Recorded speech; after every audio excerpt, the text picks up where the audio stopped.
Annette Schawan ist mein Name.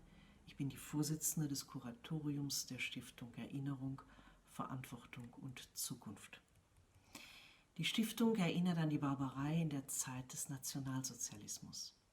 Wir tragen Verantwortung für die Opfer und dafür, dass die Erinnerungskultur über die Zeit der Zeitzeugen hinaus fest in der Gesellschaft der Bundesrepublik Deutschland verankert bleibt.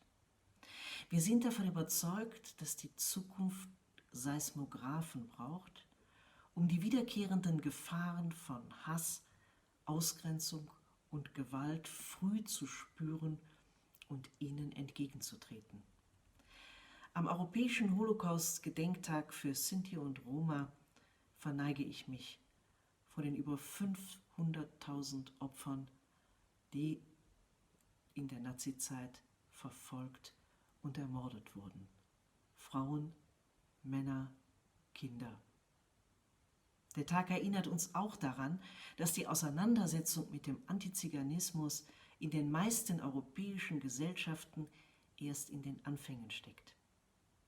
Zugleich steigen vor allem in dieser Zeit der Pandemie in zahlreichen Ländern wieder Stigmatisierung, Hass und Ausgrenzung. Wir müssen wachsam sein. Wir setzen uns in der Stiftung für eine Bildung und Erziehung ein, die den Menschen ernst nimmt, weil er ein Mensch ist, ohne allen Vorbehalt. Jugend erinnert, gemeinsam mit dem Auswärtigen Amt, Europeans for Peace und Meetup sind Beispiele für Programme, mit denen wir uns an die junge Generation wenden, um Wissen zu den NS-Verbrechen zu mehren und ihre Sensibilität für Gefährdungen zu stärken.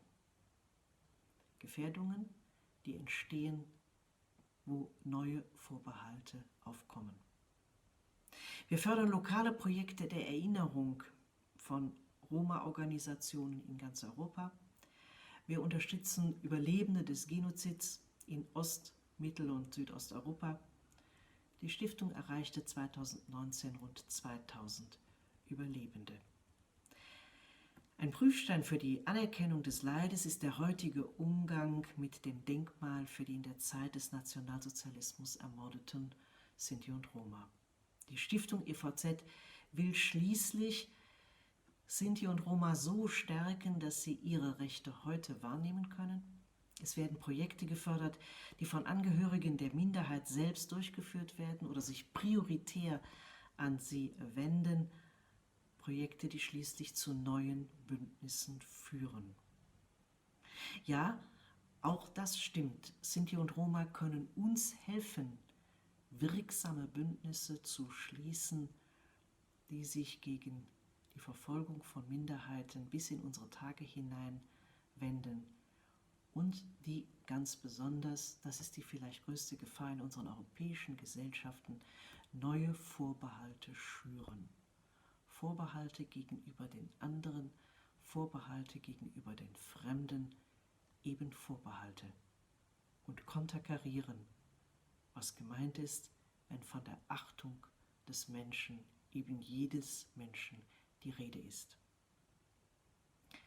Das ist die Botschaft des heutigen Tages. Auch immer wieder sich einsetzen gegen neu aufkommende Vorbehalte, gegen die Skepsis gegenüber Minderheiten. Und zur Botschaft des Tages gehört auch, dass Deutschland die EU-Präsidentschaft im zweiten Halbjahr übernommen hat und politische Maßnahmen zur Förderung der Kultur und der gesellschaftlichen Teilhabe der Sinti und Roma in den Vordergrund rücken wird. Und schließlich und nicht zuletzt, die Stiftung wird auch in Zukunft eine Stimme der Erinnerung, Verantwortung und Zukunft sein. Eine Stimme, die vor dem Vergessen der Barbarei warnt und für die Achtung eines jeden Menschen ohne allen Vorbehalt wirken wird.